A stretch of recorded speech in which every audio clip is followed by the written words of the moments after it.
afternoon. So, we have our first physics class today. So, this is the Lamlart's book we'll be using that I talked about. You should also get this for mathematics and chemistry and also biology. I don't know, that will be subject to the advice of the biology teacher, but I think you should get it also. We'll be making use of this book a lot. They are written by some OAU lecturers, HP, Rally, and it's being used most times to set OAU O-level exam questions. Okay, so you should have a copy. You can get it around. I think you should get it. You should be able to get it anywhere around you, in any standard bookshop around you. So these are all the topics. They've been arranged in line with JAM syllabus, which is what is being used to set your questions. So I will be treating all the topics. I have sent the UTME physics syllabus to the WhatsApp group, so we'll be treating all the topics there, one after the other. Of course, we are aware that you only have 10 questions in your post-UTME if they still go by the format for last year, but you do not know where the 10 questions will be from, so we just have to deal with all the topics one after the other. We have to learn all the topics properly. Okay, so so today we'll be starting with the first topic there, which is measurements and units.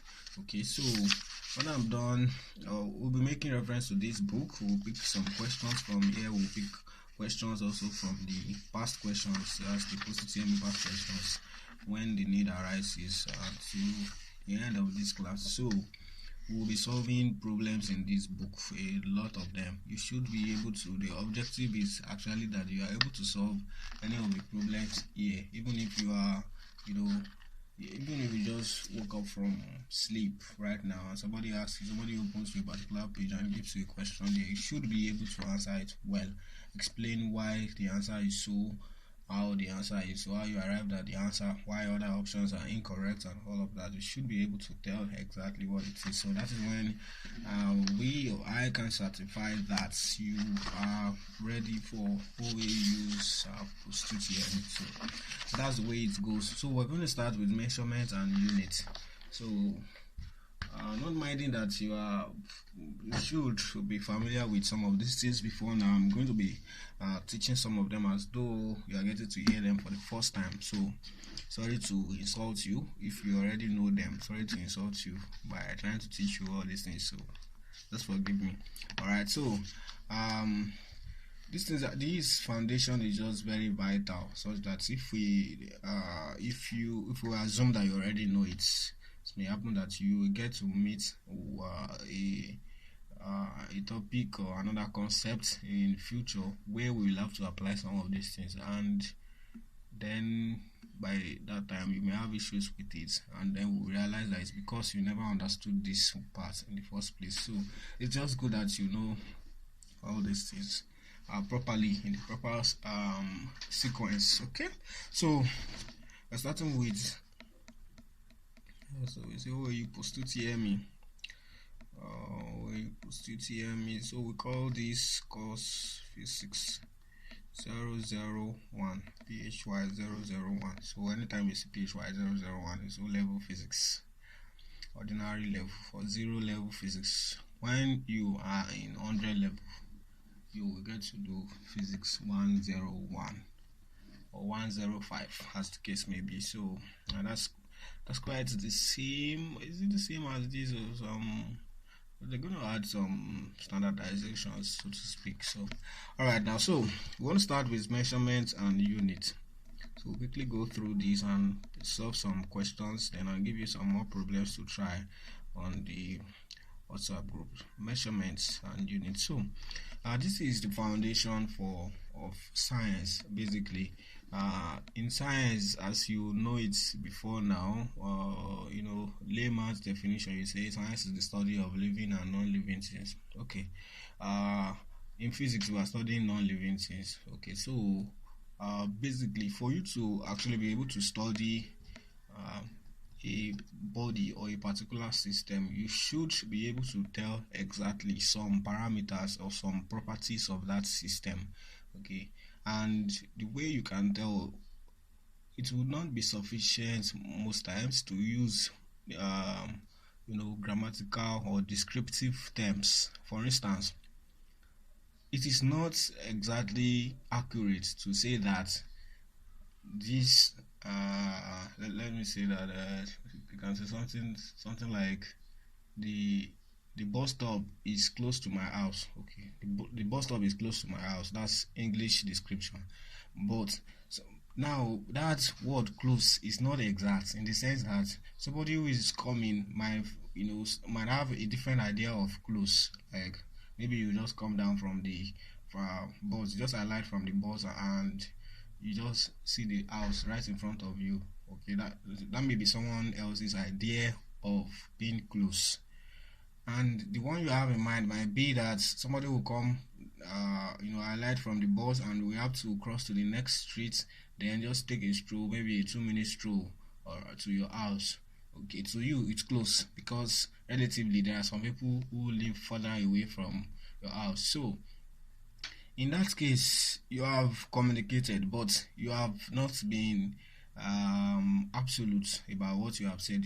Somebody can actually misinterpret what you have said. So in science, we want to be very exact about what we are saying. So then it is imperative that we carry out measurements, and we use measured terms to actually describe what we have observed. Okay, the scientific process involves us making an observation, and from the observation we're able to report, we're able to communicate our results. So we're able to communicate our results, or our conclusion, or our inference from the observation. So it is then important that we are exact in our communication, so that whatever we have come up with. For instance, if you come up with an innovation, maybe you are able to produce a car, you are able to tell. You cannot just say that this car is very fast. This car is very fast. No, you are able to tell exactly. Okay, this car can get to a speed of so maybe 250 kilometers per hour within maybe 5 seconds. That is being exact. So another person that wants to produce something similar will know what you are talking about, and what to expect and what not to expect. So that is the idea in science. So that is the reason for measurement. It is required for communication. It is required for reproducibility. I mean, if you produce a part and someone else wants to get the same result, then it is just commonsensical that there should be an exact measurement of dimensions of and other parameters of the system, such that the person who wants to reproduce it can get something exactly as that. Okay, if not for measurement, for instance, you cannot have car brands, or car models, or phone models. For instance, it will mean that each time iPhone wants to produce one phone brand, they will just produce a copy, and that's all, because they cannot reproduce, because there's not been any measurements made.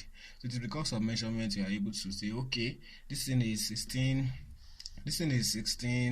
millimeter thick, so this material is so millimeter thick, this one is this one is that, this one has 48 megapixel. It is all because of measurement involved. So that is why we are studying this as the foundation of physics. Okay, anyway, physics is being studied, you typically have to deal with measurement and units first. All right, so in measurement we say that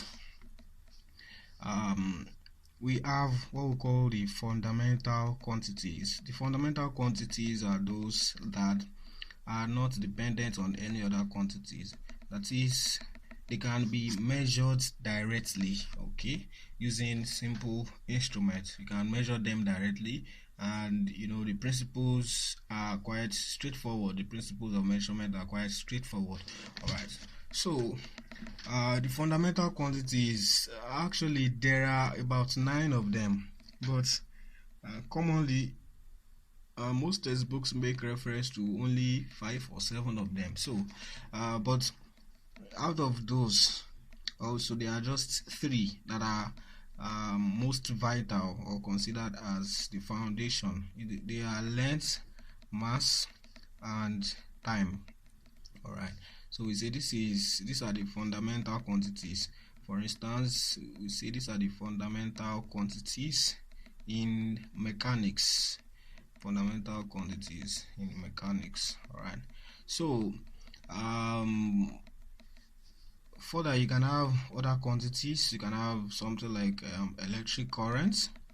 Electric current is also a fundamental quantity. You can have something like absolute temperature. Absolute temperature. Or we can have something like amounts of substance. Amounts of substance. Can have something. Okay, how many do we have now? 1, 2, 3, 4, 5, 6. We can have something we call luminous intensity. Luminous intensity. Luminous intensity. Then we can have, these are 7 already. We can have what we call plane angle. Plane angle. And then we can have what we call solid angle. So they are all fundamental quantities, but in most cases you hardly come across these two.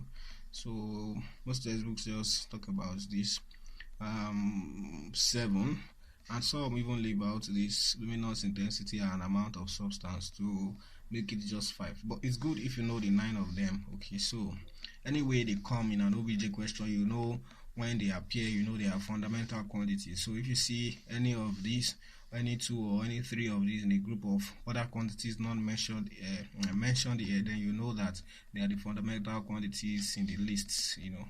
Alright, so we talk about some of them, some things you should know about each one of them, so that you will be able to answer questions on them that you may be asked. Okay, so when you talk about length, you're talking about distance between 2 points. Alright, look at what I mean by that. If I have a point here and I have another point right here, I have another point right here, you know, I can say that this point, okay, let us denote them as points A, B, and C.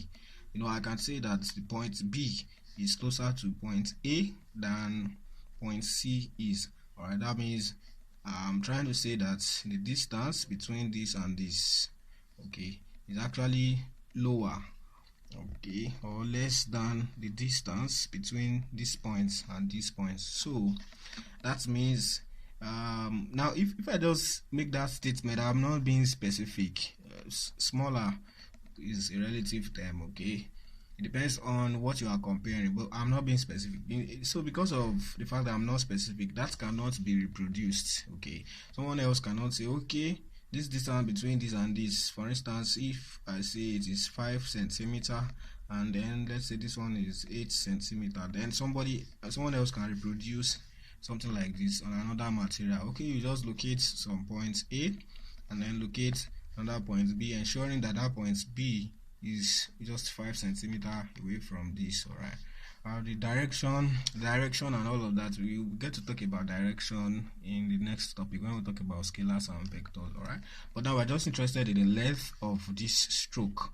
Alright, so which is the distance between this point and this point. Okay, so this is a fundamental quantity and it can be measured using instruments such as your meter rule. For instance, you can use a meter rule to measure a length of, you know, a meter rule. Now the common ruler you have, for instance, is graduated up to maybe 30 centimeter or 15 centimeter, depending on the size that you have.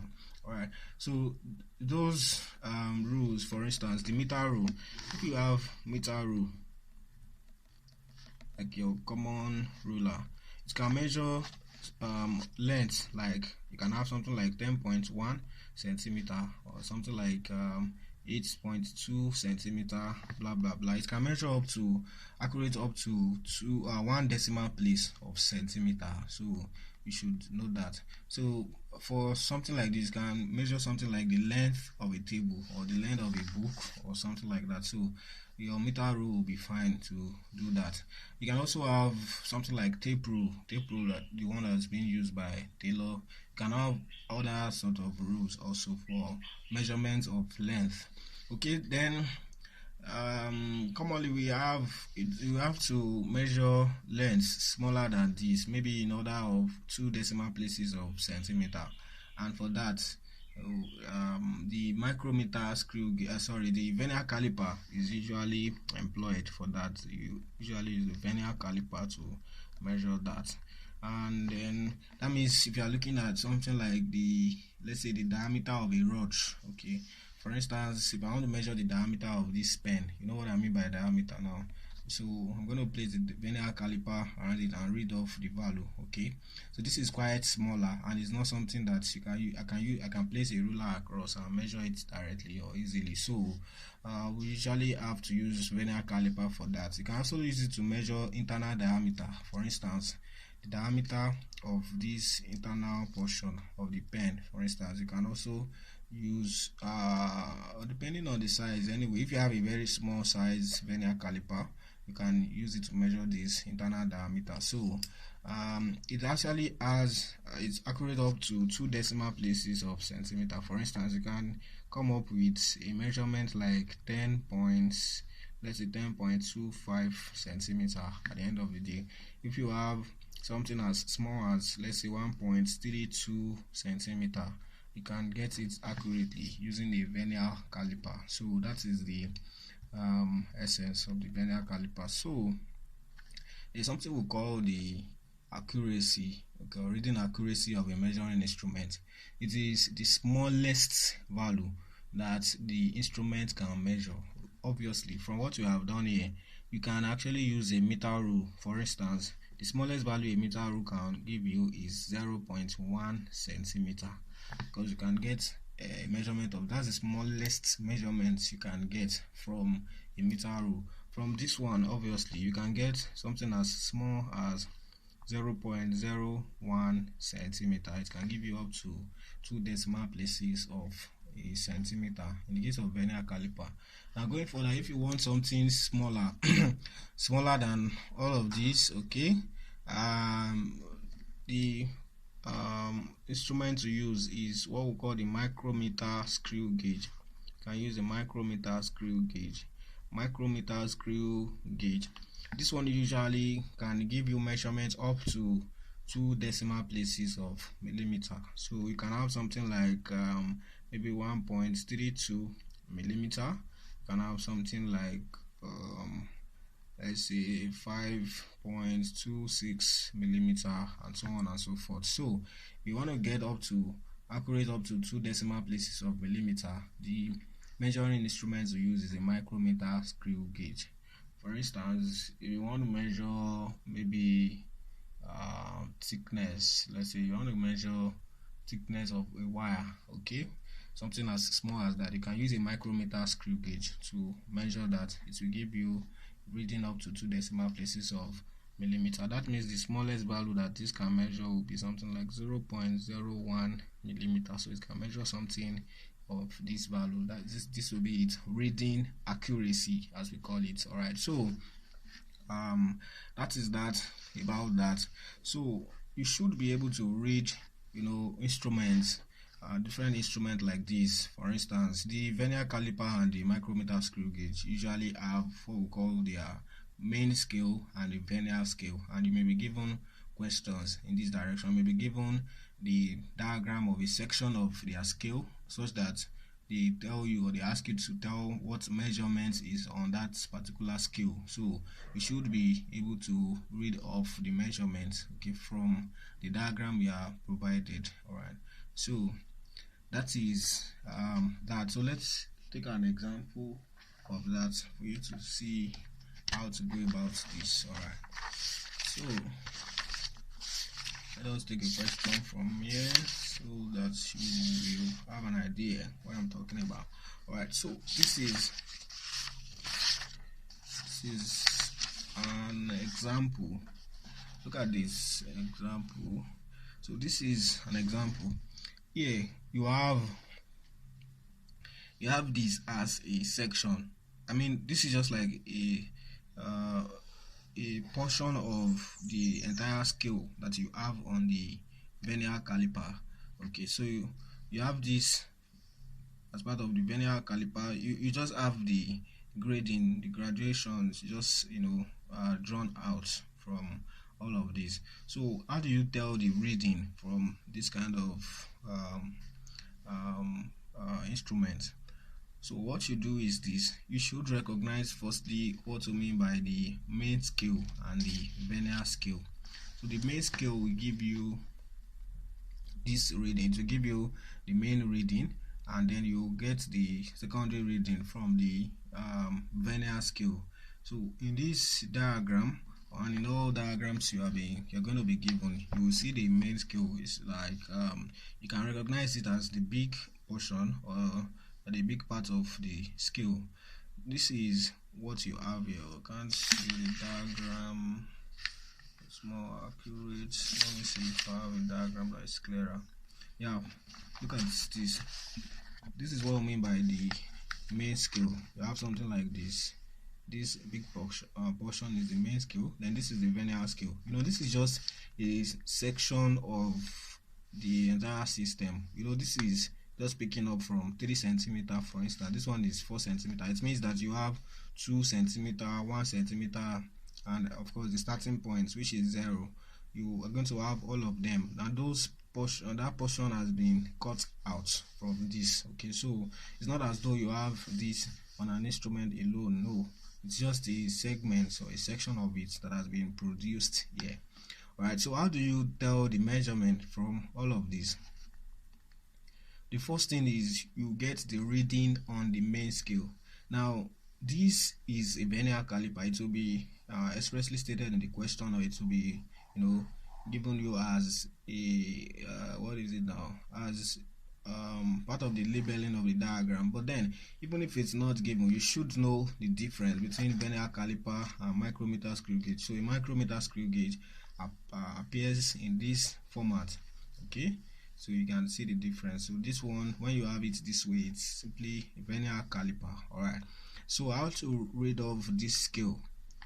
Now one thing you should notice here is this. You'll see that this main scale is graduated in centimeters. So we have 3 centimeter, 3 centimeter, 4 centimeter, and if you notice the division between them, you have this 1, 2, 3, 4, 5, 6, 7, 8, 9, 10.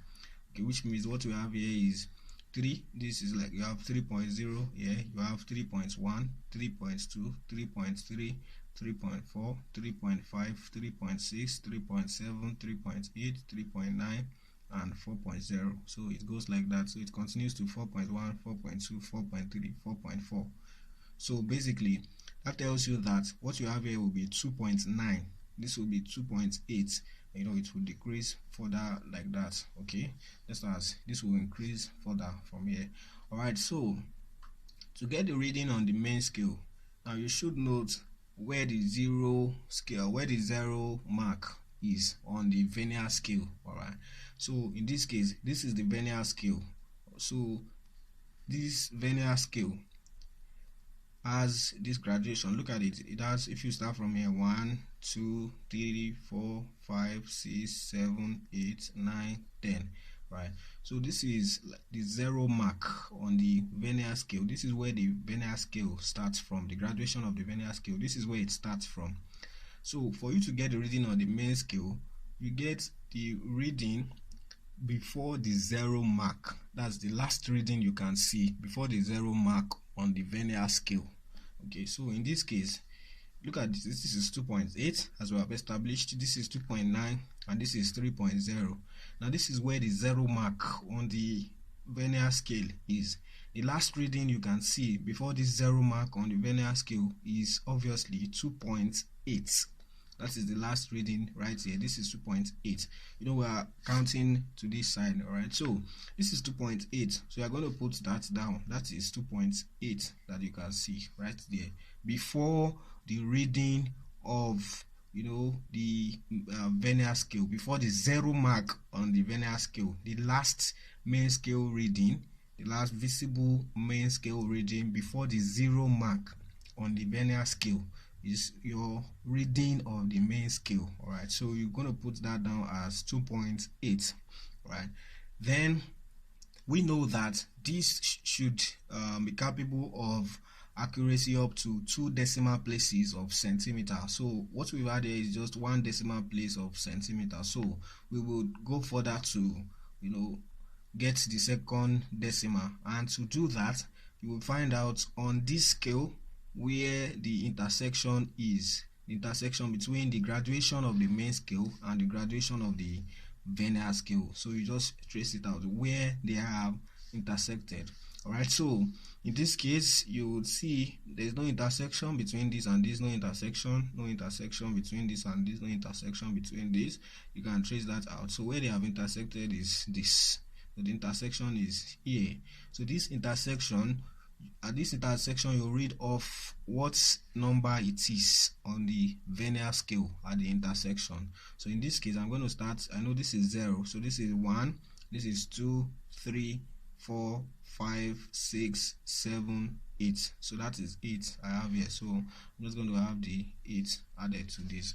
So that's going to be my reading. I know this is going to be in centimeters, so my result should be 2.88 centimeters. So I put that right there. Alright, so that's how to deal with stuff like this. So let's go back and see the one I was showing you earlier. Look at this one now. For instance, you have this here. You can see it clearly. Okay, so this one also, look at the 0 mark. This is the 0 mark on the vernier scale. Okay, you have 0, you have 1, 2, 3, 4, 5, 6, 7, 8, 9, 10. So this is 0 mark. So before the 0 mark, the last visible reading on the main scale is this. And then this is going to be 3.0, 3.1, 3.2. So I'm going to put that down as 3.2. So that's the main scale reading. Then the next thing is, where do the scales coincide? Where do the graduations coincide? So you trace that out here. This and this, they don't coincide. This and these appear to coincide, but you can check further. If you check further, you see that this and this exactly coincide. And when you read that off on the vernier scale, this is just 6. This is 5 here, so this one is 6. So what you have here is 3.26. So that is that about that. So that is how to read the vernier scale. Alright, so the micrometer screw gauge is also read in a similar manner. Just that the only difference is just that the appearance is quite different. Okay, now in this case also you can see it has been labeled here. Now this is the main scale and this is the circular scale. Alright, or it's also called the Timbu scale. Okay, it is similar to what we call the vernier scale for the vernier caliper. Alright, so in this case now you have this one is graduated in millimeter, whereas this one will be hundredth of millimeter. Right, so the idea is this: just like we add it under the what is it called now, vernier caliper, we are going to first read off the main scale, what you have on the main scale. So here you have 0, you have 1, 2, 3, 4, 5. That's what you have here. But now the graduation on the opposite side are half of what you have here. So that means if this is 0, what you have here is 0.5. This is 1, this is 1.5, this is 2, this is 2.5, this is 3, this is 3.5, this is 4, this is 4.5, and this is 5. So just like we had it for the vernier scale, we are going to record the last reading before the circular scale. This is the circular scale, so the last visible reading here before the circular scale is obviously 5. So you are going to put that down as 5. Then this one will be points, so you just put the points. Then you see again, in this case this one is quite easy to trace. You just go along the line, along this line, what is the reading this marks on the circular scale. So if you go on the circular scale, we are going to, this one we are not looking for point of coincidence, we just trace out this line, what it actually marks on this circular portion. Alright, so when you do that right here, you're going to see where it marks 17. This is 15, this is 10, this is 15, this is 20, this is 25. So if you read further, what you have here is 15, the next one is 16, then the next one is 17. So that is going to be put here as decimal place. It's as though you multiply this by or you divide it by 100. It's 17 by 100. Okay, just have it as the 2 decimals, okay, after your decimal points. Alright, so the reading on this is simply 5.17. So that is the way to go about that. All right. Okay, so you can have an example. We can solve one of the problems here for another example. Look at this now. You have this as 0. This is 1, 2, 3, 4. Right? But you can see that what we have here is this is 0, this is 0.51, 1.52, 2.53, 3.5, 4, and 4.5. So here we have 4.5, and this one is not 4, it is 4.5. That's the last reading we can see here on the main scale. So we're going to put that down as 4.5. Then we trace out this line. Okay, we trace out this line to the circular scale. That is 16. This is 15 right here. The next one is 16. So now we have that as 0.16. Just like we had 0.17 right there. The reason we could actually put this directly in front of this here was because this was just 5 and not 5 points anything. So if it were 5.5, what we have here is just like adding 5.0 and 0.17, so it will give us this. So now we don't have 4.0 or 5.0 on it, so we just have to add them. So that will be 4.5 plus 0.16, and that will be 4.66 millimeter. So that is your result, 4.66 millimeter. So that's how to read off this scale. You should know how to do that right here. And then if you are given readings, for instance, and they ask you which instrument has been used to measure it, you should be able to tell by now. If it's 1 decimal place of centimeter, it's a meter rule. If it's 2 decimal place of centimeter, it's vernier scale, vernier caliper. If it's 2 decimal place of millimeter, you have it as the micrometer screw gauge. So that is that about that. So that's one thing you should know about the length measurement. Alright, I think we're good to go on that. Then we'll pick on mass. And when you talk about mass, we have a definition for mass, the textbook definition. I think you should know this also by now. We say that mass is the quantity of matter contained in a body. Okay. Yes, O-level definition. Okay. Yeah, good with that. So mass is the quantity of matter contained in a body. Sorry, I didn't talk about that. You should know that we have what we call the SI units. It's French stuff. They say système internationally do units. I don't know. I don't understand French. SI units. This is the international system of units. Alright. So the SI unit of this is meter. The SI unit of measurement of length is meter. Alright. Okay, so in the case of mass, we say it is the quantity of matter contained in a body. Mass, for instance, can we say how heavy an object is? Maybe you can say how heavy an object is. So that is quite elementary, not specific. So for us to be specific, we say that it is quantity of matter contained in a body, and we can measure it using a chemical balance or beam balance. Okay, we can use a chemical balance or beam balance. Chemical balance or beam balance. So at this point, it is important to state the differences between mass and weight. Okay, and then we will also talk about this later. And then the SI unit of measurement of mass is kilogram. Okay, so let's talk about the differences between mass and weight. This is one of the questions you may come across under mass. We say that hope I can write them here. Mass and weight have some differences. Number one is in their definition. We say this one is the quantity of matter contained in a body. Mass is the quantity of matter contained in a body. Quantity of matter contained in a body.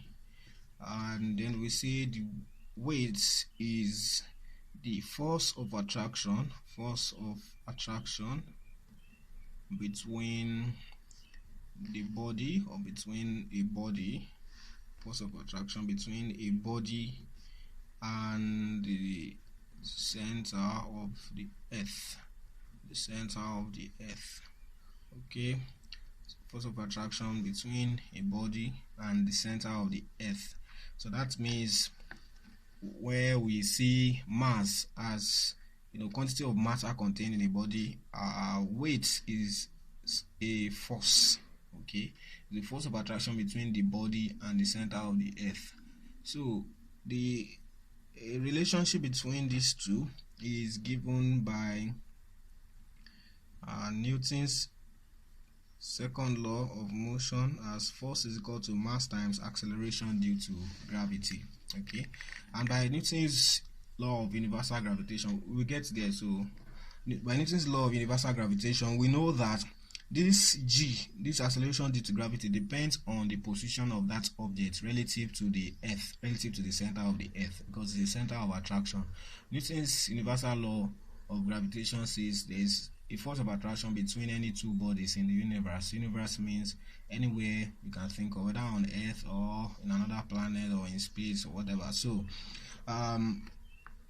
So then we know the relationship now between mass and weight. Sorry, this should be weight. W is equal to mass times acceleration due to gravity. So for this course, for now, you usually take G to be approximately 10 meters per second square, unless otherwise stated. G is always taken as 10 meters per second square at this stage. Okay, so this is for objects around the surface of the earth, okay, like for practical situations you come across in the lab while working here in your school or wherever. So it's fine, but then when an object gets further away from the center of the earth or closer to the center of the earth, this value will not be accurate. It will not remain the same, because the acceleration due to gravity changes relative to depending on the position of that body relative to the center of the earth, okay. So because of that, okay, there are some differences. Now we call this acceleration due to gravity, or some call it acceleration of free fall, okay, and that will tell us, or that actually informs the the measurement approach, how to measure these quantities. For instance, we say that in the case of mass is measured with chemical balance or beam balance, measured with chemical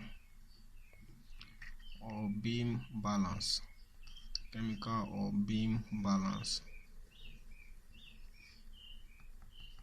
whereas this is measured with spring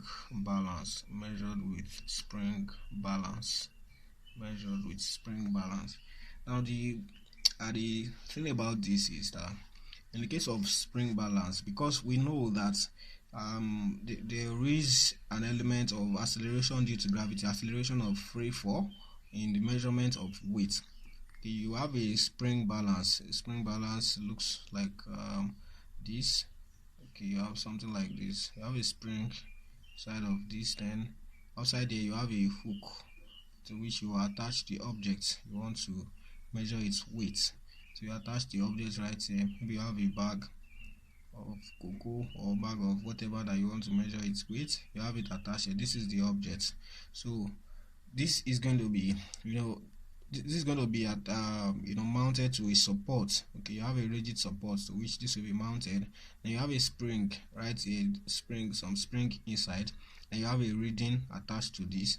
When you have a weight to this spring will extend out, and it will push the reading, that element, the pointer right there, to push it across scales that you will have on this platform. So with that, you'll be able to tell how heavy or how light. You can tell what the weight of that object is.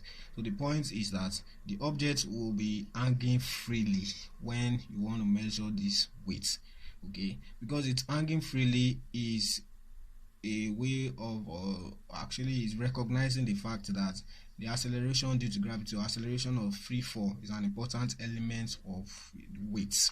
Okay, so it's going to be hanging freely when you measure it. So when it is hanging freely this way, then we can say this is an estimate of the weight of the body, because how it hangs freely, or how far it goes before it balances, and all of that is dependent on the acceleration due to gravity.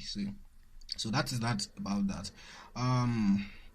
So we say this is spring balance, and it is used to measure weight. In the case of chemical or beam balance, you don't have anything like this. You don't have the object hanging freely. In the case of chemical balance, for instance, if you can see this balance you use, for instance, to you want to buy fish, the one they actually use for you right there. Okay, so that one actually measures weight. If you want to mass. If you want to buy, for instance, what do they call it? If you want to get nails, I don't know if you have been to those shops before, you have something like this right there. You have a beam, you have a platform on this, then you have some sort of pivots here. This is just an illustrative diagram, not exactly how it appears. Then maybe you want to get a nail, you want to get nails of, let's say, 1 kilogram or something like that. So you have a standard. That standard, we know you have standard of maybe 1 kilogram, 2 kilogram, and all of that. So if you want to get that of 1 kilogram, you put a standard right here of 1 kilogram. When you put it here, this will tilt, it will bend to this side. Then for you to get nails that will actually measure up to 1 kilogram, you just begin to pour on the other side until everything levels up. So when it levels up, you know that it is balanced, and so the mass on this side is equal to the mass on this side. So that's what we mean by beam balance. So it uses this idea. So that is that about that. So it's one of the differences between mass and weight. You can measure this with chemical or beam balance, and you can measure this with spring balance. Okay, so what other thing can you say? We say, because in this case this is some force of attraction, and force is actually a vector quantity. Okay, we'll get to discuss vector later, and you understand in detail what we mean by that. So but it's one of the differences, that this one is a scalar quantity. Mass is a scalar quantity, whereas weight is a force, and so it's a vector quantity. Any kind of force you can think of is a vector quantity. So that is one of the differences again. And again, because we just saw now that g, this acceleration due to gravity, actually depends on the position of the object relative to the center of the earth, it is expected that the value of weights actually would change depending on the position of that object relative to the center of the earth. So whereas the mass of the object remains unchanged. So we say that mass is constant. Mass is constant. That is, mass is the same everywhere in the universe. Anywhere you want to measure it in the universe, mass is the same everywhere in the universe. Anywhere in the world, or whether on earth or in space or wherever you want to measure it is going to be the same value. So mass is the same everywhere in the universe, whereas weight changes with location relative to the center of the earth. So weight changes with location relative to the center of the earth, relative to the center of the earth, relative to the center of the earth. Alright, so that is that about that.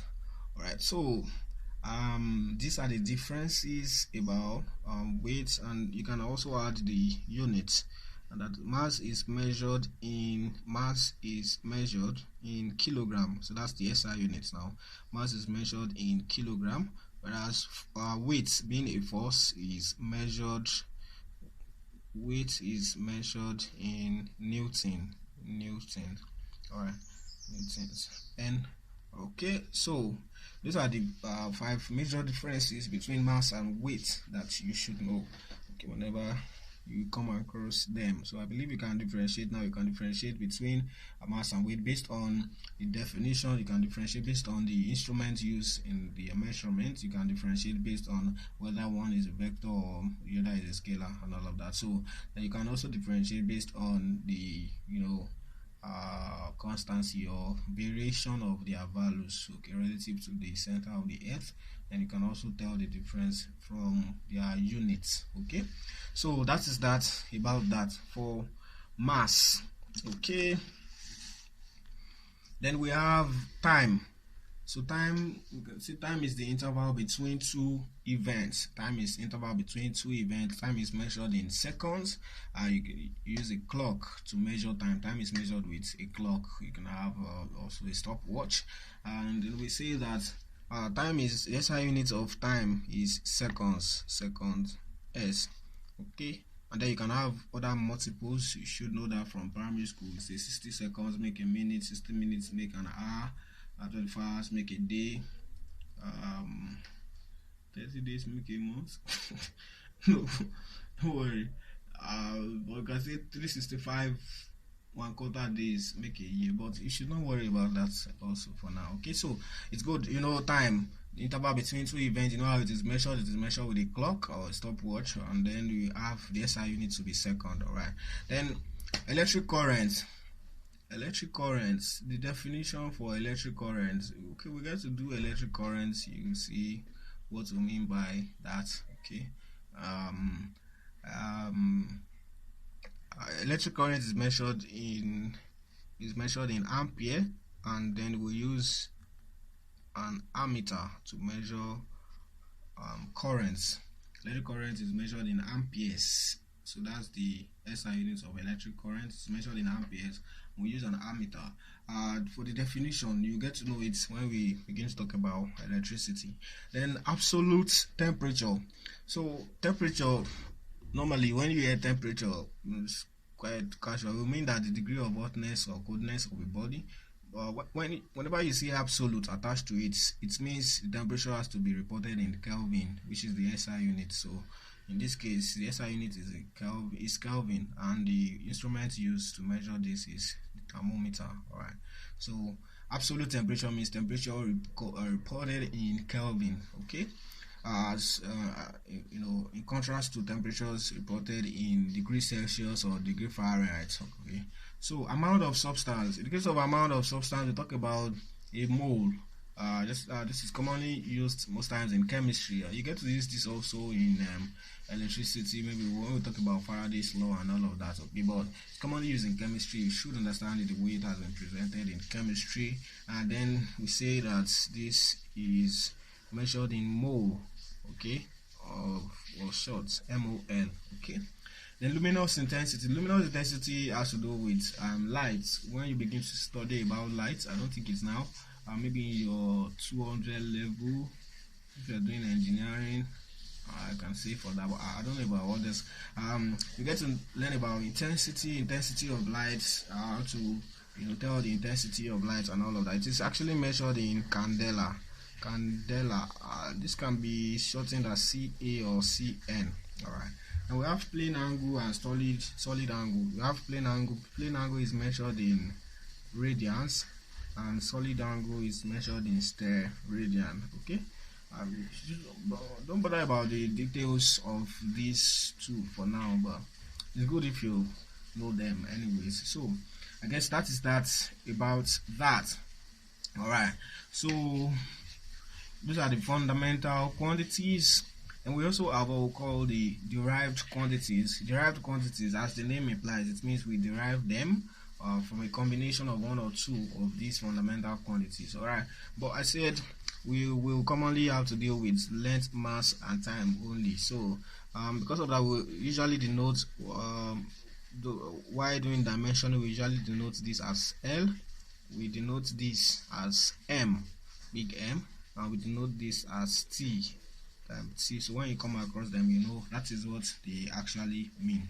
Okay, so you can have other quantities, any other quantity you can think of, okay, that is not part of this and it's not defined as any of this. I mean, not defined as any of this. Okay, for instance, you can have something like distance covered. They ask you that. They ask you is which of the following is fundamental. They ask you distance covered, for instance. So that's just paparazzi. Distance covered is, the same thing as length. Okay. So so if it is not defined or interpreted as any of this, then it is simply a derived quantity. Okay, and its unit is derived unit. Okay, so you should know the importance of this unit. If you don't put this unit, you can as well say you are not communicating anything. For instance, if I tell you that if you're able to solve these assignment questions correctly, I'm going to give you 5,000. I just say 5,000. I've not qualified it. I've not said the units. If you are expecting 5,000 naira, for instance, you just have that default mindset that when somebody says they will give you something and they measure a figure, you're thinking it in terms of money. Okay, it could be, for instance, in terms of strokes of cane. So you can see you're setting yourselves up. Okay, because you are not actually paying attention. Okay, so you should know that it has to be there has to be a unit attached to it before you can put your mind on it. All right, so either I tell you it is 1,000 naira. Okay, so if I don't attach unit, at the end of the day you want to claim a money, I'll ask you, when did I promise you money? If you say you said 5,000, did you ask me 5,000 what? I can say it's 5,000 kobo at the end of the day. If it's 5,000 kobo, that means I'm giving you just 50 naira and it's fine. Let's give you 50 naira. So, okay, at least for answering the questions properly, let me just appreciate your effort. Okay, so but please pay attention to units. It is very, very important. When you solve a question, a problem, you should not mix up the units. All right, so I think we are good to go on that. Then we should talk about multiples of a unit. For instance, you can have some prefixes, okay, used to communicate units of a quantity. So you should know them. You should know what they mean when you come across them. All right. For instance, you can have something like deci, milli, kilo, mega, pico, micro, and all those things. So you should know actually what they mean. All right, so we will talk about a list of some of them as we have them here, so that you just know them in case you come across them as an exam question. So these are some of the elementary ones you should know for now. All right, so we talk about mega. Mega means 10 raised to the power 6. For instance, if you see something like mega second, okay, megawatt, for instance, it simply means 10 raised to the power 6 watts. Okay, should be so interpreted. If you see kilo added before a measurement, it means 10 raised to the power 6 of that measurement. For instance, 10 raised to the power 3 of that measurement. For instance, if you hear kilometer, it means 10 raised to the power 3 meters. Okay, kilogram, don't forget we said kilogram was the SI unit of mass. You can actually have gram. You can have gram. So kilogram is actually 10 raised to the power 3 gram. But gram is not the SI unit, so don't mix them up.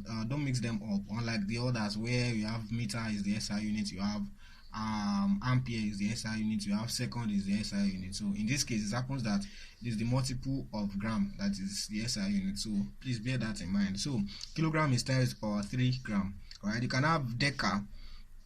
This is not decio, this is deca. Deca is 10 raised to the power 1. I think it's rarely or hardly used. Okay.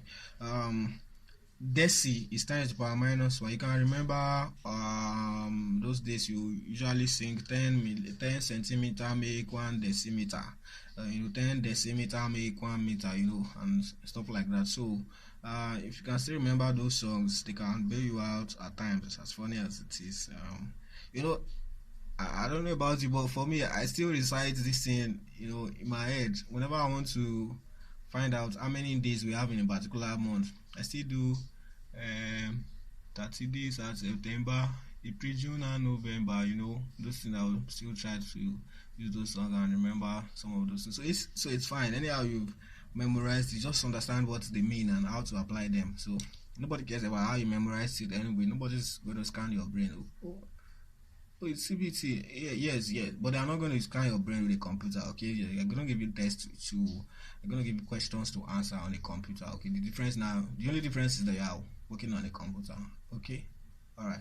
Okay, so then you have millimeter. So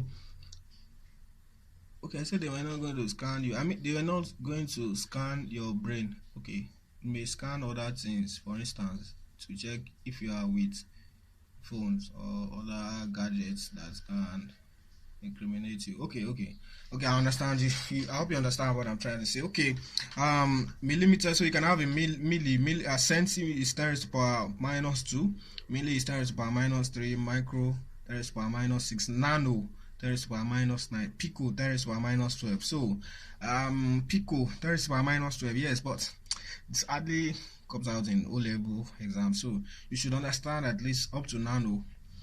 You should understand mega, you should understand kilo, deci, centi, milli, micro, nano, maybe. So you know what each one of them means. So when you come across them, so you should also understand their symbols. This one is big M. When you have big M, it is mega. This one is K, small k, it is kilogram. This one is DA, not commonly used, so you may not bother about this. Deci is just D, small d. This one is C.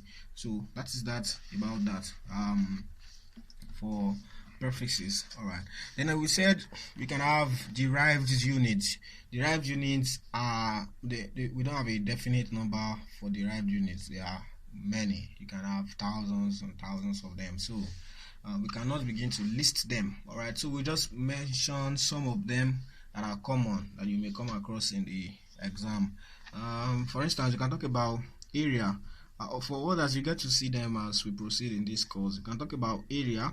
Area has to do with length square. For instance, area of area of anything is always in square of length. For instance, if you think of area of a circle, you say area of a circle is per r square. If you think of area of a square, you say that one is L square. If you think of area of rectangle, you say that one is length times breadth. What else? If you think of area of let's say the curved surface area of a cylinder, for instance, you say that one is how do you put that? Curved surface area of a cylinder. So you see that one is 2 pi r h. Okay, the curved surface area of a cylinder, you see that one is 2 pi r h. So this is like this perimeter multiplied by the height. Okay, so in all of these things, they all have the same dimension. So don't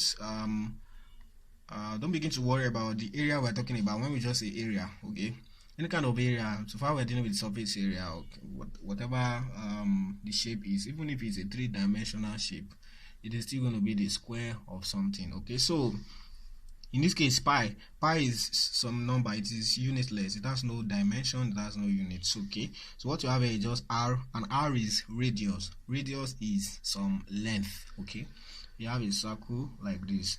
Radius of the circle is just the distance between the center of the circle and any point on its circumference. Okay, all right, so this is just the length between this and this. So radius is actually some length, so we can interpret this as some length multiplying some other lengths, r.